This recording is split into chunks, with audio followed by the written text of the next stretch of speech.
Oke, jadi edukasi ini saya kira penting karena mamah-mamah muda itu sekarang juga sudah banyak. Sudah cukup banyak yang mengalami keluhan kondilomakuminata atau kutil kelamin, dan biasanya dia adalah korban dari suaminya biasanya, ya. Karena mungkin suaminya sering gonta-ganti pasangan di luar, atau mungkin istilahnya jajan, ya. Yang kemudian istri menjadi korban, ya. Yang kemudian istri juga mengalami keluhan kanker serviks karena tidak disadari, ya. Biasanya wanita yang mengalami keluhan kutil kelamin, ya, masih mending kalau kutil kelaminnya itu tumbuhnya di bagian luar bisfinya. Nah, yang cukup berbahaya adalah ketika si kutil kelamin ini tumbuhnya di labia minora atau di bagian bibir misfinya, agak di sebelah dalam, ya. Karena kutil kelamin ini kalau pada wanita biasanya tidak muncul gejala untuk awal-awal, ya. Tidak ada gejala gatal, tidak ada gejala sakit dan lain-lain, pegal, nyeri dan lain-lain, ya. Hingga membiarkan keluhan tersebut dalam jangka lama, menahun, ya, yang kemudian tahu-tahu kanker serviks. Jadi stop mulai sekarang. Kalau misalnya memang suami ada keluhan kutil di kelaminnya, maka sudah pasti, ya, kalian sebagai istri virusnya sudah ada. Jangan sampai kutilnya tumbuh, ya.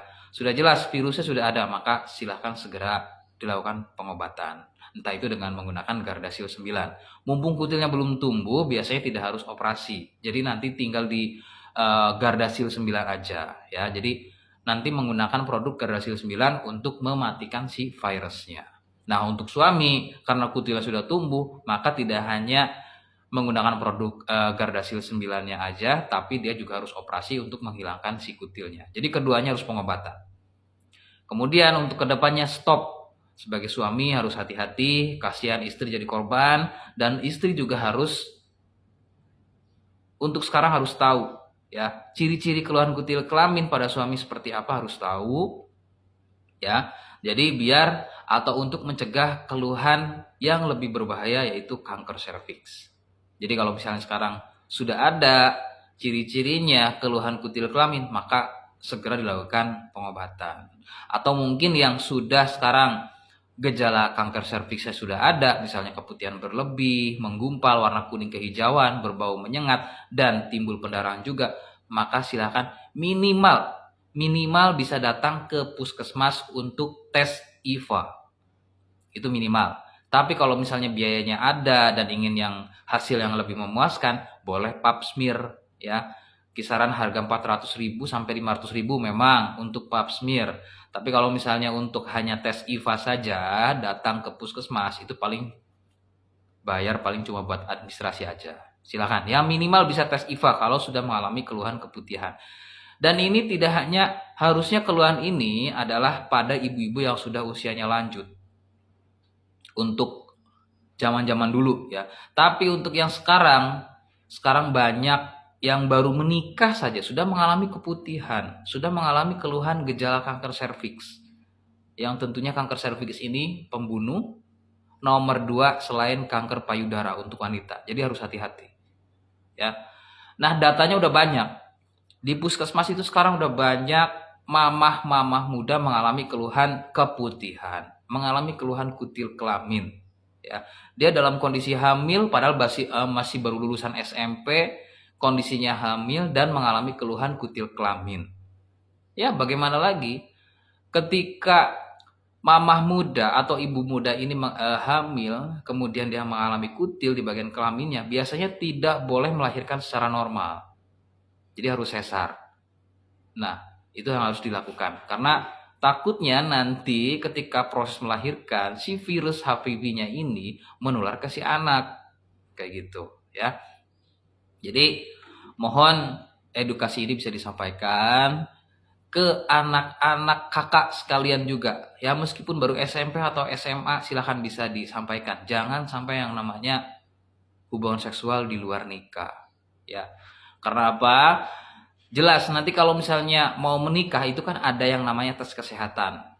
Ya, nanti kalau misalnya salah satu, misalnya si prianya nih bermasalah, maka nanti ada obrolan di situ. Mau dilanjut atau enggak nih nikah? Karena si laki-lakinya sudah melakukan hubungan seksual. Mungkin dia jajan, mungkin dia berhubungan seksual yang saya nggak tahu. Mungkin dia intinya sudah bergonta-ganti pasangan hingga akhirnya si laki-lakinya bermasalah. Sedangkan wanitanya masih gadis, kan sayang sekali. Ya, laki-lakinya sudah bermasalah dan si wanitanya dalam kondisi normal, ya masih bagus, ternyata harus menerima laki-laki yang tadinya riwayatnya sudah kurang bagus. Ya kalau misalnya masih menerima, silakan minimal bisa pengobatan dulu, setelah sembuh baru dilanjut menikah. Ya. Jadi yang namanya menikah nanti itu ada yang namanya tes kesehatan. Jadi nanti harus ada syarat tes kesehatan. Jadi makanya lebih aman. Kalau misalnya memang salah satunya bermasalah, maka bisa ditunda dulu. Lain halnya kalau misalnya sebelum menikah tapi sudah berhubungan seksual dulu. Maka kan tidak tahu pasangan kita itu mengalami keluhannya atau tidak. Masih mending, ya sekali lagi masih mending kalau misalnya itu hanya kutil kelamin. Masih mending kalau misalnya itu masih sipilis, gonor, raja singa, herpes simplex atau herpes genital. Itu masih bisa dilakukan pengobatan. Masih bisa sembuh. Nah, yang bahaya adalah HIV. Maka naudzubillah min dzalik, jangan sampai yang namanya HIV itu terjadi. Ya.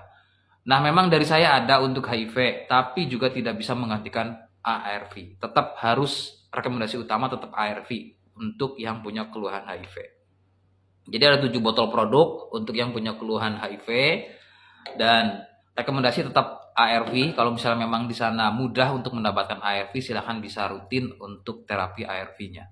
Nah, kalau misalnya mengalami kutil kelamin, mengalami kanker serviks, silahkan dari saya juga ada untuk keluhan kanker serviks, ya. Dan tetap rekomendasi utama tetap ke medis, walau bagaimanapun, ya. Untuk kutil kelamin juga ada sama. Jadi kalau misalnya untuk kutil kelamin, sipilis, raja singa, gonor, herpes simplex, itu di saya ada untuk produknya dan masih bisa, ya, disembuhkan. Untuk yang sulit adalah HIV. Produk saya juga tidak ada jaminan kalau untuk HIV. Saya pisahkan untuk HIV. Itu sedikit informasi dari saya, ya. Semoga informasi-informasi ini bisa membantu, ya.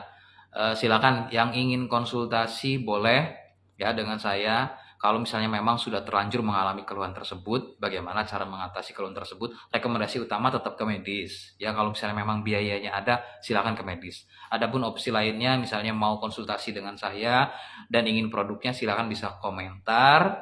Ya, nanti saya balas VT bagaimana untuk etalase keranjang kuningnya untuk produk yang ingin kakak mau. Ya, silakan. Nah, kemudian boleh DM, boleh klik profil saya di sini. Di situ ada kontak saya, silakan bisa kontak saya ataupun silakan bisa follow akun saya. Nama akun saya adalah Admin Denatur Indonesia. Itu adalah akun utama saya dan saya live rutin di TikToknya. Nama TikToknya adalah Admin Denatur Indonesia di jam 8 malam sampai dengan jam 10 malam. Ya, terima kasih. Assalamualaikum warahmatullahi wabarakatuh.